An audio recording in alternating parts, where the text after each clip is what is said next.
I'm Dan Drake. This is Front Up. With us today is Neil Patterson, a distinguished member of the community, and wouldn't go that far, but particularly here as a member of the new fire station work group to tell us what's been going on and what the plans are for the new fire station. Neil, welcome. Thank you. Glad to have you here. Thank you for asking me on. Tell me a little bit about this work group and what it's been up to. Well, this work group was formed about 11 months ago to resurrect the plans for a potential new fire station. When was it that went down in flames? I think it was about 5 or 6 years ago. I was also on that committee, which we were successful with the police station, and Jack Gardner and I were the carryover members to this group, and we've had. I think we're up to about 40 hours of meetings now on this group. So there was no clear consensus from the beginning. There were many divergent views, and we've kind of whittled it down and come up with. I think we're very close to making a presentation to the selectmen.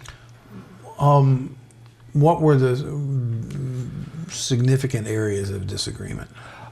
First off was looking at the existing station, 131 Pleasant Street, which it was built for, I think, $550,000 in 1979, and the day they moved in, it was at capacity. This is now 2014.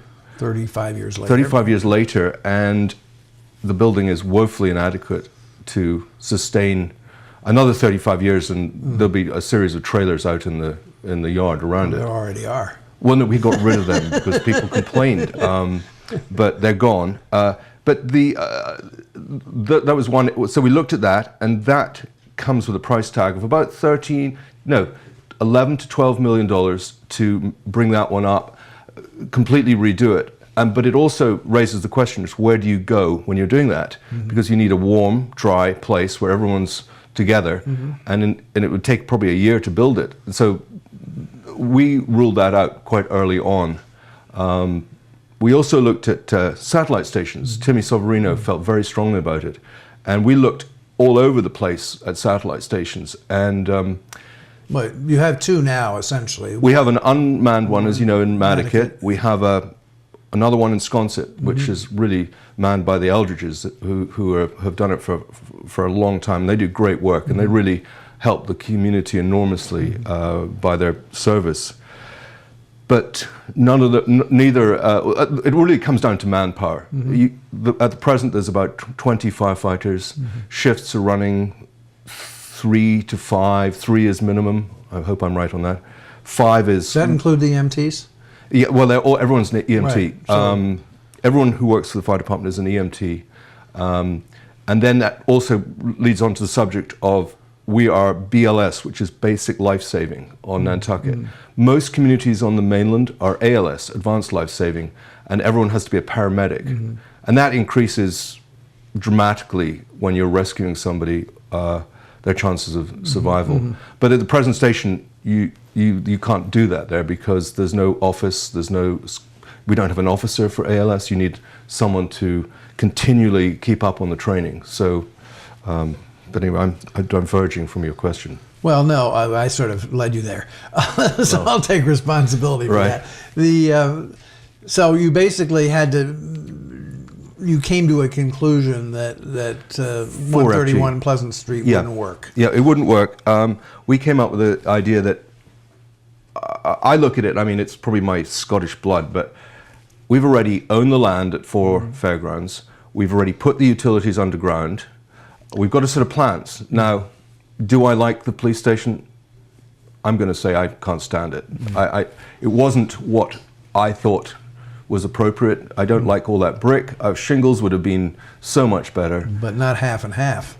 Well, who knows? When it comes to building this, we would. I would like, as an individual on this committee, to go to the HDC and ask them if we could change the material for mainly cost savings. I mean, you could save $1 million if you perhaps shingled it, and maybe it would be a pleasing contrast, but who knows, the HDC, they may agree or disagree with that. But I think you have, would be, I don't think that would be a secret to say that would be one of our recommendations, to revisit building materials. Okay. So you decided on the 4 fairground site. Yeah, that's already been in the paper. And then you took the design that was already done. Castle Booze have a design. And have you fiddled with that much? We've looked at it and decided it had already been cut, I think, 3 times. They already reduced. And my feeling was, you can't reduce it anymore. You're looking to build something that's going to last for 35 years, at least. The cost we're talking about is anywhere between around $14 million. That could change. That's not a number I'd like to be held to. That could change if we could perhaps change building materials. There is always the potential, and this is one of the things that Jack Gardner and I agreed that if and when 131, if a new station does indeed get built, I felt very strongly that we'd have to present it to the voters that if and when 131 is sold, that money goes directly to pay off the debt. I mean, it could be 2 million, it could be 5 million. I think it'd be on the higher side because with all the building and commercial activity around that area, I think real estate values will rise. So.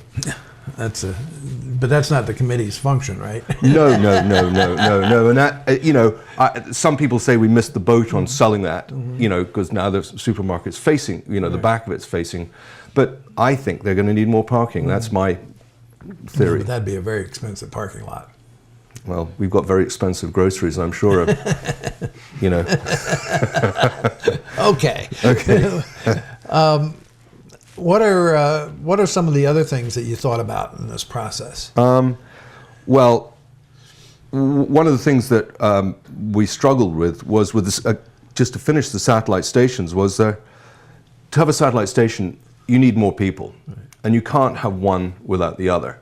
Because let's say you have a full shift of 5 people. There's manning levels that are mandated by union contracts and everything else. You could put maybe 2 people in a satellite station, but you send them out, there's no one there. You're basically crippling both your arms. But even where you are now, if 1 or 2 of the ambulances go out. Oh, you're calling in people. I mean, we can send 1 fully loaded ambulance with 3 people. You need 3 people in an ambulance. At that point in the summer, sometimes all 3 ambulances are out. Right. And then you have to wait for one to finish whatever it's doing and go. And there's definitely a case, if the community continues to grow as it is, you'll need 4 ambulances. And right now you can't get a 4th one because you have to leave it outside. And there was one sitting out there, but it just rotted away in the salt air and it didn't work, it wouldn't start. And so you've got to store things inside. But anyway, satellite stations, we went back and forth and back and forth. Where was the discussion about putting satellite stations? Well, it was presumably in the periphery of the town. Right, Cliff Road was suggested one place. But my view was our thing was we're looking at one place, really. I mean, right now, you can't have satellite stations without another main station. You need that first. So I thought... And you need significantly more manpower. Not significantly, but if you have 2 satellite stations. If you had those, but I mean, I don't know if the voters, who knows whether the voters will even go for this. You just don't know. It's a fickle thing, and I'm going to give it my best shot, because from here, I'm apparently got the short straw, and I have to make this presentation to the selectmen, which I'm not feeling they'll be quite as receptive as you are to the financial costs of this. And then the FinCom, and then if it gets positive recommendations from those 2, it's town meeting.